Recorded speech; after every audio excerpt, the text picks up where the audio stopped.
Hello दोस्तों, स्वागत है आपका बिहार न्यूज़ में। दोस्तों मैं हूँ राजीव और आप देख रहे हैं पब्लिक डिजिटल मीडिया। दोस्तों आज हो चुका है 19 फरवरी 2024। बिहार की टॉप न्यूज़ लेकर आए हैं आपके लिए। इससे पहले आप लोग मेरे चैनल पे नए हैं तो मेरे चैनल को सब्सक्राइब कर लीजिएगा। तो चलिए स्टार्ट करते आज के मुख्य समाचार, बड़ी खबर बिहार न्यूज़ के साथ। जेडीयू के मुख्य राष्ट्रीय प्रवक्ता और सलाहकार केसी त्यागी ने बयान दिया था कि राजनीतिक दल और जनता दोनों पलटू राम होते हैं। इस बयान पर गया में आज रविवार को बिहार के पूर्व सीएम और जीतन राम मांझी ने कहा कि कोई भी राजनीतिक दल पलटू राम नहीं होता है और न जनता का पलटू राम होने का सवाल ही नहीं है। हिंदुस्तान की प्रजातंत्र की व्यवस्था है कि संसार में हर बहुत परिपक्व हो गए हैं। जो वोटर बहुत समझ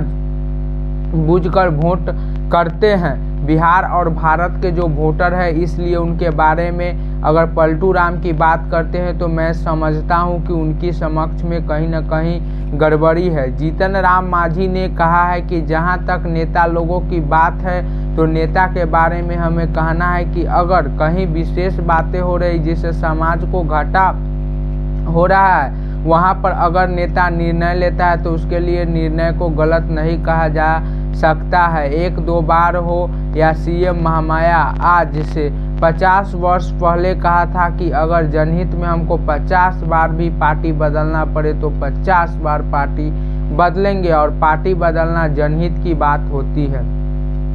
जेडीयू के राष्ट्रीय प्रवक्ता राजीव रंजन ने शनिवार को कहा कि पश्चिम बंगाल की महिलाओं के साथ रही हैवानियत से राजद काल की यादें ताजा हो गई। इसको लेकर राहुल गांधी व तेजस्वी प्रसाद यादव क्यों चुप है। तृणमूल कांग्रेस के गुनों ने पश्चिम बंगाल में संदेश खाली में महिलाओं के साथ जो दरिंदगी की उनसे मानवता को शर्मसार कर दिया गया है। इस भयावह को जनखंड कांड ने राजद के जंगल राज की यादें ताजा कर दी है। संदेश खाली में महिलाओं को तृणमूल कांग्रेस के दफ्तर में बुलाकर उनका उत्पीड़न करना, जमीन कब्जाना और मनरेगा में कमाए गए पैसे छीन लेना आम बात है। प्रताड़ित महिलाओं में अधिकतर दलित, आदिवासी व अति पिछड़े समाज के गरीब महिलाओं के साथ हो रहे अत्याचार पर राहुल व तेजस्वी जैसे युवा राज की संवेदना नहीं जाग रही है। जेडीयू के प्रदेश अध्यक्ष उमेश सिंह कुशवाहा ने रविवार को कहा कि मुख्यमंत्री नीतीश कुमार के 18 वर्ष के शासनकाल में स्वास्थ्य के क्षेत्र में गुणात्मक सुधार हुए और पार्टी के प्रदेश कार्यालय में आयोजित जेडीयू चिकित्सा प्रकोष्ठ की संगठनात्मक बैठक में उन्होंने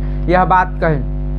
भाजपा के वरिष्ठ नेता और राज्यसभा सांसद सुशील मोदी ने कहा कि चारा घोटाला में सजायाफ्ता एवं रेलवे की नौकरी के बदले जमीन घोटाला में आरोपी लालू प्रसाद यादव की पार्टी राज्यसभा के टिकट देने में उन्हीं लोगों की प्राथमिकता देती है जो परिवार की अवैध संपत्ति बनाने एवं छिपाने में सम्मिलित हो या अवैध खरीद फरोख्त का काला चिट्ठा रखते हैं। उन्होंने कहा कि इसकी काली परिपाटी के तहत राजद ने तेजस्वी प्रसाद यादव के निजी सहायक संजय यादव को राज्यसभा का टिकट दिया है। वे हरियाणा के रहने वाले हैं एवं लालू परिवार के घोटाले की जांच के क्रम में उनके यहां भी सीबीआई की टीम पहुंची थी। सुशील मोदी ने कहा कि जो लोग लोकतंत्र बचाने के बड़बोले दावे करते हैं वे आर्थिक अपराधों को राजनीतिक करण करने के लिए उच्च सदन के कलंकित करते आ रहे हैं। उन्होंने कहा कि राजद में जमीनी कार्यकर्ताओं की अपेक्षा पर धन पशुओं को राज्यसभा भेजने की प्रवृत्ति के चलते कभी एडी सिंह तो कभी निजी मेडिकल कॉलेज के संचालक फयाज अहमद सांसद बने और इसमें ईडी सिंह को उर्वरक घोटाले में जेल जाना पड़ा। फयाज अहमद के यहाँ सीबीआई का छापा पड़ा।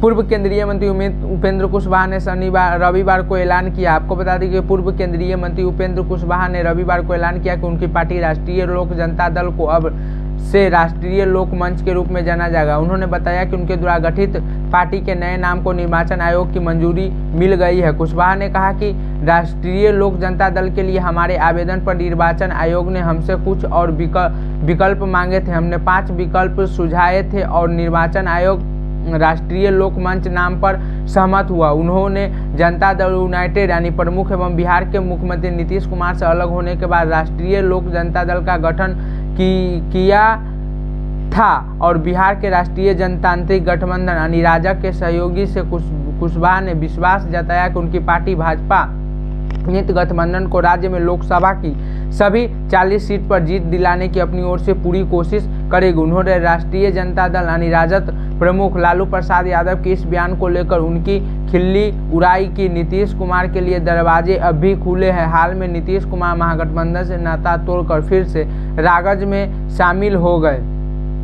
बिहार के सत्तारूढ़ जनता दल यूनाइटेड और राष्ट्रीय जनता दल के रास्ते भले ही अलग हो गए, लेकिन इन दोनों प्रमुख दलों के बीच महागठबंधन सरकार के समय दी गई नौकरियों के मसले से लेने की होड़ समाप्त होते नहीं दिख रही है। जेडीयू राजद नेताओं के बीच 20 दिनों से नौकरियां देने के मसले पर आरोप प्रत्यारोप जारी है। इसी कड़ी में रविवार को नेता प्रतिपक्ष तेजस्वी प्रसाद यादव ने एक बार फिर दावा किया है कि बीते 17 महीने में जितनी नौकरियां और रोजगार दिए गए हो उनका संकल्प था। उन्होंने कहा कि 2020 के चुनाव में 10 लाख सरकारी नौकरी देने के मेरे संकल्प पर मुख्यमंत्री कहते थे कि 10 लाख नौकरी देना एकदम असंभव है।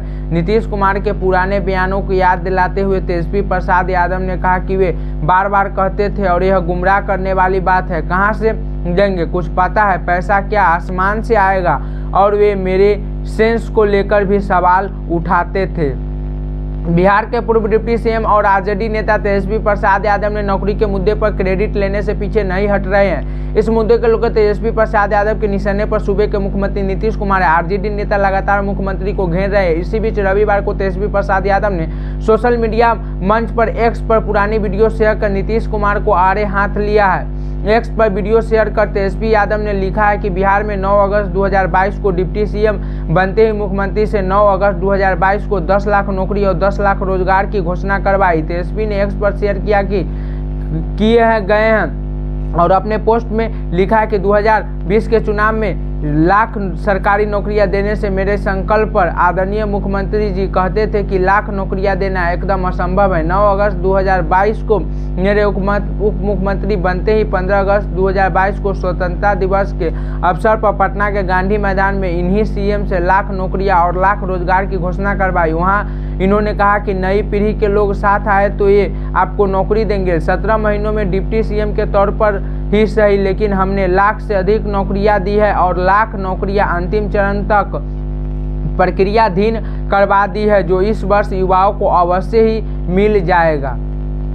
जिसके बाद इंडिया गठबंधन के नेताओं ने उन पर जमदार हमला बोला। आपको बता दें कि इंडिया गठबंधन के नेताओं ने उन पर हमला बोला है। इसी क्रम में आज रविवार को AIMIM के प्रमुख असदुद्दीन ओवैसी ने भी सीएम नीतीश कुमार पर हमला बोला है। AIMAI के प्रमुख ने सीएम नीतीश कुमार पर हमला बोलते हुए उन्हें गिरगिट भी बताया है। उन्होंने कहा कि नीतीश कुमार गिरगिट की तरह रंग बदलते हैं और रंग बदलने के मामले में उनके सामने गिरगिट को भी शर्म आ जाएगा। इतना ही नहीं, उन्होंने नीतीश कुमार को लेकर कहा कि सुनने में आता है कि घड़ी में शाम के 5 बजते हैं तो नीतीश उसे सुबह के 5 बताते हैं। सच है क्या, मुझे नहीं मालूम।